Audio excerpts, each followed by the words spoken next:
the Admiral of the Frozen Silence.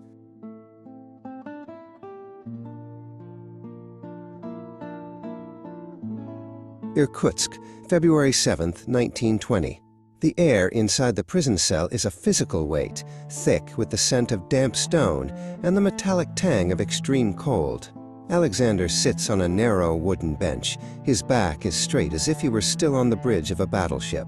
He is the supreme ruler of Siberia, but his empire has shrunk to 4 gray walls and a single barred window. Outside, the Siberian wind howls, a morning choir for a world that is dying along with him. The heavy iron bolt of the door slides back with a shriek that echoes through the corridor. Artyom, a young Bolshevik guard with a face still holding the softness of youth, enters carrying a small tin cup of tea. He does not look at the prisoner's eyes. To Artyom, this man is a ghost of the old world, a relic of an era he was told to hate.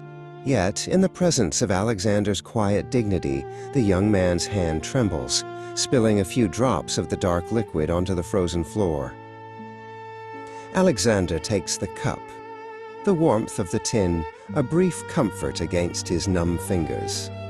He looks at the young guard and speaks not of war or politics, but of the sea. He tells Artyom of the Arctic mists and the way the ice groans, like a living creature under the hull of a ship. Artyom listens, captivated for a fleeting moment, forgetting the rifle slung over his shoulder and the revolution waiting outside. In this small cell, 2 enemies are momentarily tethered by a story of the vast, indifferent ocean. The moment is shattered by the arrival of Grigory, the local commandant. He is a man made of sharp angles and hard certainties. He carries a piece of paper, the ink still fresh, the words on it final. Grigory does not offer tea or stories. He reads the execution order with a voice that is as cold as the Siberian permafrost. Alexander listens in silence, his expression unchanging, a sailor watching a storm break on the horizon. Alexander asks for a final moment to write a letter. Grigory nods curtly and leaves Artyom to watch him. Alexander sits at a small, scarred table, the pencil scratching against the paper. He writes to Anna, the woman who stayed by him through the collapse of his dreams. He tells her not to grieve, that the soul is like a ship. It simply sails beyond the line where the eyes can follow. Artyom stands by the door, his shadow long and dark against the stone. The walk to the river is a journey through a white nightmare. The snow crunches under their boots, the only sound in the suffocating silence of the Irkutsk night. Alexander walks between Grigory and Artyom. The wind tears at their coats, and the stars above look like ice crystals embedded in a velvet sky.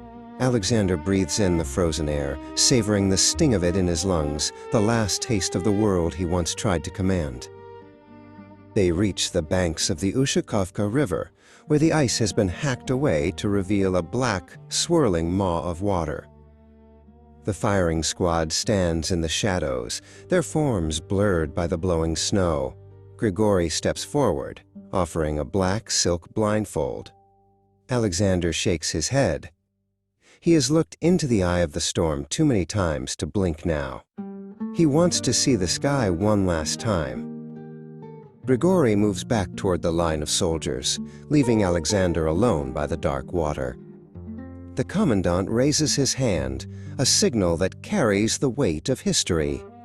He looks at his men, seeing the hesitation in some and the grim resolve in others. He knows that once the trigger is pulled, there is no turning back the clock. The air is so cold that the breath of the soldiers rises like ghosts around their heads. Alexander stands on the very lip of the ice hole. He reaches into his pocket and pulls out a small silver cigarette case, a gift from a king in a life that feels 1,000 years old. He tosses it to Artyom, a final gesture of humanity to the boy who brought him tea. Then, he closes his eyes and thinks of the sea, not the frozen, bitter rivers of the land, but the wide, blue freedom of the deep. The volley of shots cracks through the night, a brief, violent thunder. Alexander falls backward, disappearing into the dark embrace of the Ushakovka. The black water swallows him without a sound, closing over the spot where the supreme ruler once stood.